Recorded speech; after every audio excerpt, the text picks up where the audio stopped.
নমস্কাৰ বন্ধু বান্ধৱীসকল আজিৰ মোৰ নতুন ইউটিউব চেনেলৰ এটা বিশেষ ভিডিঅ' লৈ আপোনালোকৰ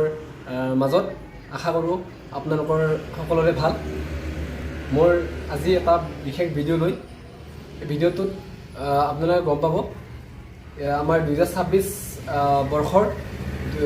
কেন্দ্ৰীয় চৰকাৰৰ বিভিন্ন পোষ্ট মুকলি হৈছে তাৰে ভিতৰত আপোনাৰ SSB ৰিক্ৰুটমেণ্টৰ ফালৰ পৰা কনষ্টেবল ট্ৰেডমেন ড্ৰাইভাৰ আৰু ভেটেনাৰী অন্যান্য পোষ্টসমূহৰ আবেদনৰ প্ৰক্ৰিয়া চলি আছে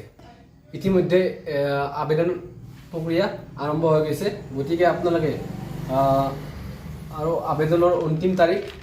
20 এপ্ৰিল 2026 তাৰিখলৈ চলি থাকিব তো বন্ধুসকল আপোনালোকে গম পাইছে চাগে SSB ৰিক্ৰুটমেণ্টৰ শিক্ষাগত অৰ্হতাৰ মাত্ৰ মেট্ৰিক পাছ কৰা হ'লে লগতে আপোনালোকৰ HMV লাইচেন্সৰ লগতে 1 ইয়াৰ এক্সপিৰিয়েঞ্চ থাকিলে এই পদসমূহৰ বাবে এপ্লাই কৰিব পাৰিব আৰু ইয়াৰ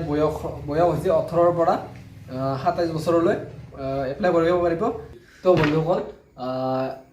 এই পোষ্টৰ বাবে আবেদনৰ মাচুল ইয়াত দিয়া আছে জেনেৰেল OBC আৰু EWS ৰ বাবে 100 টকা আনহাতে SC ST মহিলা আৰু প্ৰাক্তন সৈনিকৰ বাবে কোনো আবেদনৰ মাচুল নালাগে সিলেকশ্যন প্ৰক্ৰিয়াটো আমাৰ PET আৰু PST ৰ শাৰীৰিক সক্ষমতাৰ পৰীক্ষা হ'ব ফাৰ্ষ্ট পেজ অসমৰ প্ৰাৰ্থীৰ বাবে উচ্চতাত কিছু ৰেহাই থাকিব ৰিটেন এক্সাম অৰ্থাৎ লিখিত পৰীক্ষা ৰিটেন এক্সামত উত্তীৰ্ণ হোৱাৰ পাছত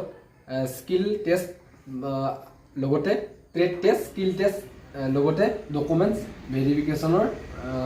কৰা হ'ব গতিকে যিসকল আমাৰ নতুন কেণ্ডিডেটসকলে এপ্লাই কৰিম বুলি ভাবি আছে অতি সোনকালে কৰি লওক লাষ্ট ডেটৰ আগত ধন্যবাদ জয়